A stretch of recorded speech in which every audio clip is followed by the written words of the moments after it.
Hello and welcome to Kaizen Spotlight, another Thank you. episode of Conversations with Kaizen Champions.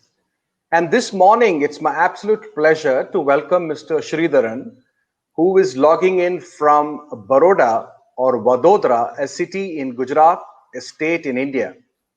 Mr. Sridharan is a true Kaizen champion, and during this conversation, we will understand why we would like to really address him as a Kaizen champion. But before I do that, it's my pleasure and my duty to introduce Mr. Sridharan. Mr. Sridharan is the Vice President for Sudhchemi, a chemical company based, with operations across the world. But he leads the factory, the operations, the plant at Vadodara. His master's is in chemical technology from IIT, the Indian Institute of Technology, and he has had a long innings. He has been in the industry for 36 years, worked with various organizations, and it's very interesting to note that his initial career was with the Atomic Energy, organization, a Government of India body, and then he has been with the chemical industries for several years, and now with Sudhchemi. Welcome, Mr. Sridharan, and it's an absolute pleasure to have you join us for this Kaizen Spotlight session. And something that you wrote to me really struck me, and you said that one of your beliefs, one of your inspiring quotes is don't give fish to people, teach them fishing so that they become self-dependent, self-reliant. And I think that's a very inspiring thought. So Thank thank you you. very much. And you have been, on the Kaizen journey in Sudhchemi. So first question for you is, what really attracts you? What really is about, what about Kaizen? What is it about that Kaizen really that sort of attracts you? First, thank you, Jayant, for the very good words. Before I go on to that question, I must first say that it's your talk at Baroda that led me to the Kaizen journey in our organization. Thank you. Okay, so why did I think of Kaizen? No, after I heard you. So we have been doing a lot of excellence at Sudhchemi, no, where we do Six Sigma, no, we do projects, no, like the breakthrough projects that we talk about Kaizen. We Yeah, do a lot of those projects. But what I found was that no, there was no connect between the people, especially the people in the managerial levels and the supervisory and the people in the shop floor levels. yeah, So that connect was missing. No, that most of the things were at the plane above. So when I heard the talk, I said that no, that this should be a very good no, game changer for us in terms of. I was more interested in culture building. No, a very structured way of culture building, where no people get empowered and no where their morale becomes high. So that was what was missing. So then I said, okay, let me check out, and then that's how I approached you. And then we had a initial assessment session, and which made it abundantly clear. No, there's the way to go forward.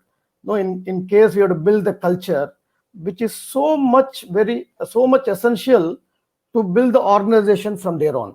No, you have to have a absolutely. foundation very well positioned. No, for the other parts to grow in a sustainable way. So Fantastic. that's what that hit me, and that's how the Kaizen journey started in the late 2017. With starting January 2018, it went on, in a Yeah. good way. So I would say that that's what drew me to Kaizen. Some of the words that you used, about the flow, about continuous improvement by everyone, everywhere, all the time. No, Yeah. those are the chains that sustain the organization, not at a sporadic level here and there, happening. So Absolutely. that's what made me take a decision and and get back to our management to see that we start this journey. Thank you very much, sir. So, it's very clear that top management commitment is the starting point of any transformational journey, and in your case, it's very abundantly clear that you have been leading this process right from the, from the top, and you're very passionate about it. Um, That leads me to my second question. This culture building, this transformation really was the objective, and it's about 2 years since you people have been on this journey. What is the impact that you're seeing, both from a hard business perspective, and from the people and cultural? I call it the soft and hard. Can you share some of Yeah. the impact that you're seeing? Thank you. Okay. So basically, the Kaizen, I think, put us on some standards or some framework, no? Yeah. Where we did daily Kaizen. I'll start with the daily Kaizen. Okay. So where we did started with the daily Kaizen. Some of the essentials there are, no, you would have a very good 5S, no. That was a big movement that started about 5S. We were doing 5S earlier also, but we were struggling to sustain it. Yeah. So once we started Kaizen, there was such a structured and easy way of doing things, no, that Yeah. it became much more easy to sustain the 5S thing. So Yeah. what did Daily Kaizen do? Daily Kaizen actually empowered the shop floor people.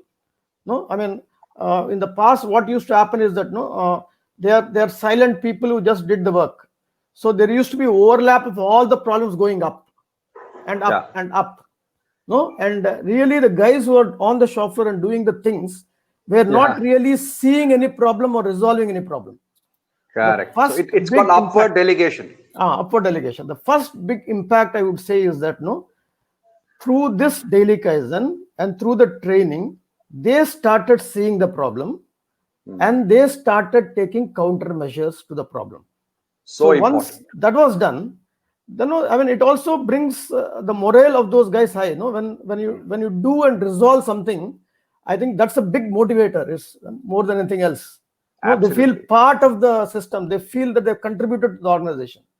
So True. that's what happened. And then, no, and then there was a series of tier 2 meetings and, no, steering committee meetings, no, which connected the whole organization in a Yeah. very methodical way, and, and that's how the benefits of culture build Yeah. up started.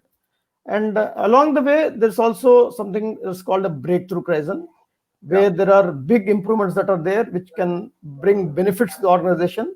So those things were also started simultaneously, and those are the things that gave excellent sustainable results. No, there were areas where we were working on and struggling, and those things got resolved, and we started seeing results. And Any impact you can recollect in terms of inventory or throughput time yeah, reduction or in terms an of some of the things, overall? yeah, some of the things that I would like to say is that, no, there was a project on inventory where, we were about 80 tons in the shop floor. It got reduced to about 25 tons.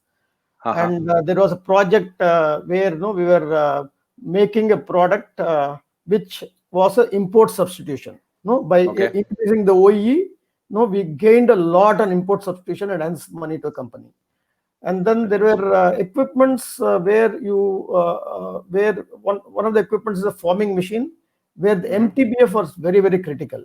So starting a AM on that machine drastically improved. I mean, I personally did not think we'll achieve the results that we achieved. We were at 200 hours. We took a target of 600 hours. We are at 1,200 hours. That was unbelievable for me. So Unbelievable. simple things, no, training and getting it done through the people who are working has made tremendous changes and lasting changes. Thank you. So remember very clearly. You opened the doors for introduction of TWI job instructions. Correct. So can you share some examples and how it fell into place and what is the impact? Yeah. So again, that's a very powerful technique that we learned. TWI JI and TWI JM. These are the two things that we have gone through so far. Yeah. And what TWI did is that we were doing things, but probably not the way we had to do. Why? Because the skill level was not there. I mean, just it was missing. Yeah. So what used to happen is that, when the job gets done, there's a repeated problem that was happening. So TWI facilitated, to ensure that the job is learned properly. If I Right. were to take a very simple example, very, very basic example of pump maintenance, or pump shaft alignment, we just used to do it. But once Yeah. TWI JI was taught and a lot of breakups were there, we really had to go to the manufacturer to learn what is the right way. Some of the people getting trained and then train the fitters and all to do the job. So once we did that, there's a lot of benefit that came through that, in terms of repeated breakdowns of bearings and other things started getting down. So it's a very powerful tool, and we have been using this tool across the organization now. And it has also become a very, very powerful induction tool. Whenever a guy joins, a supervisor or even a fit level, the operator's level, it has really compressed the time for him to take on the responsibility on his own. We used to literally just keep them for 3 months on a general shift, just moving around with people, where really training doesn't happen. He just moves around and sees.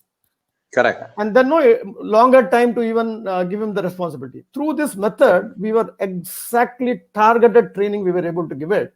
And I've heard my head of the department telling in 15 days, the guy is ready to take on the job.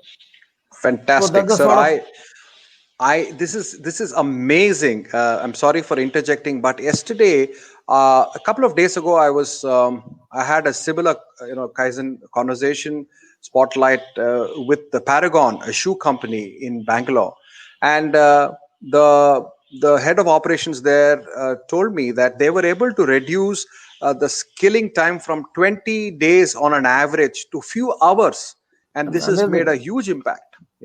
And this is very important during this pandemic situation with a lot of migrants going away, etc.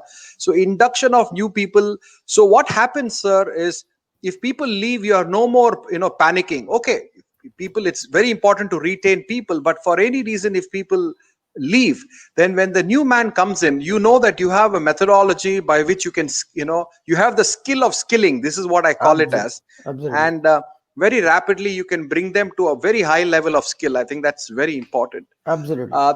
Thank you for your observations on TWI. I will move on. I have, as I mentioned, it's a format for about 10-12 minutes. I'll move on to two more questions. What are the things that your organization you are doing to deal with this new pandemic and all the turmoil that is anything significant you would like to share? I mean, I would not say in terms of, I would like to talk a little bit connected with the Kaizen thing. So what happened initially was that when these things happened, we had to operate with very less number of people. So automatically Kaizen became, it got affected, means we didn't continue the Kaizen that we were doing it. Correct. But very soon we realized that that's something that we should not stop. And because of the pandemic, we had to do some adjustments in the company. Like we did zoning. Zoning means we created different zones so that people from one zone do not interact with another zone. The purpose being, if there is an untoward incident, we are at least containing it to some zone, not spread across the company. So those sort of things we have to do it. And in the revised scenario, then we reduce the number of people who do the daily Kaizen and other things, and shifted the people from another zone to this zone and restarted the Kaizen journey, because that was important. Because without that, what was happening was that things were going back to olden habits. And the good thing about it, about the journey is daily that about the daily Kaizen is that people in the shop floor wanted this to start. So that's the positive thing. People have understood the importance of Kaizen, especially the daily Kaizen, and they themselves wanted to have a restart of this daily Kaizen. So it was actually a downward thrust on us, frankly, to tell that we should start. So that's how we started thinking. And then I would say that for the last 3 weeks to 4 weeks, we have restarted the Kaizen, the complete thing that we were doing. And immediately we could see things changing, again coming back to the normal in terms of how it is the shop floor. I mean, it's excellent. I mean, this is not something. This is something that can be done all through. And we have also heard the presentation where Kaizen has developed online methods, to deal continue this Kaizen journey. We have heard that. But as of now, we are following the old method where people do interact. What we have developed is the only thing that we have developed is to coach and guide you remotely without coming to your site, Correct. to the Gemba. Correct, That is correct. what we have developed. That's what you are doing. You will still continue doing daily In the Kaizen Gemba. the way you're doing, Gemba. Yeah. on the Gemba.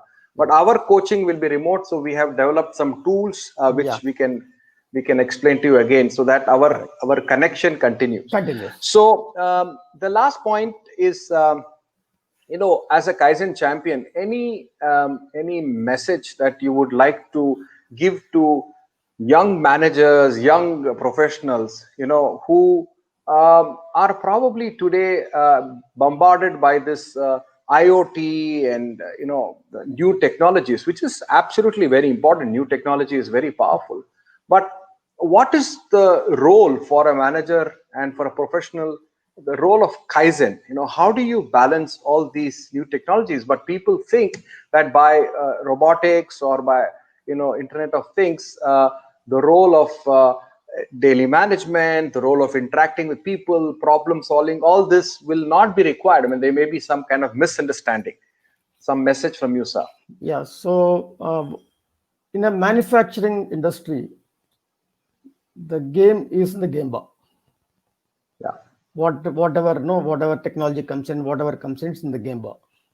So now what is required for success is the right habit. The right habit practiced the right way gives results, sustainable results. And there is like a PDCA cycle, it keeps also undergoing changes.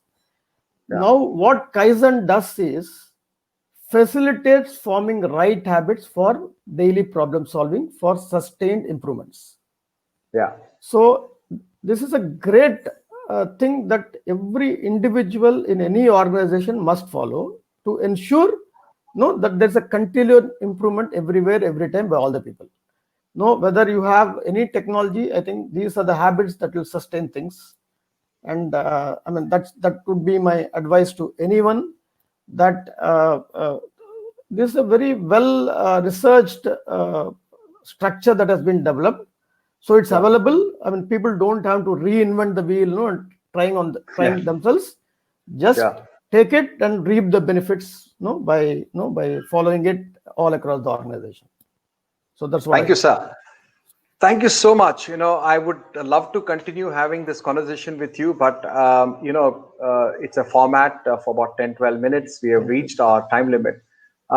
It is my absolute pleasure to once again have you on this conversation. Thank you so much for sharing your time. Thank you. And your insights. Thank you so much. And we will keep in touch. Thank you so much, and have a good day. Thank you so much. All the best. Thank you.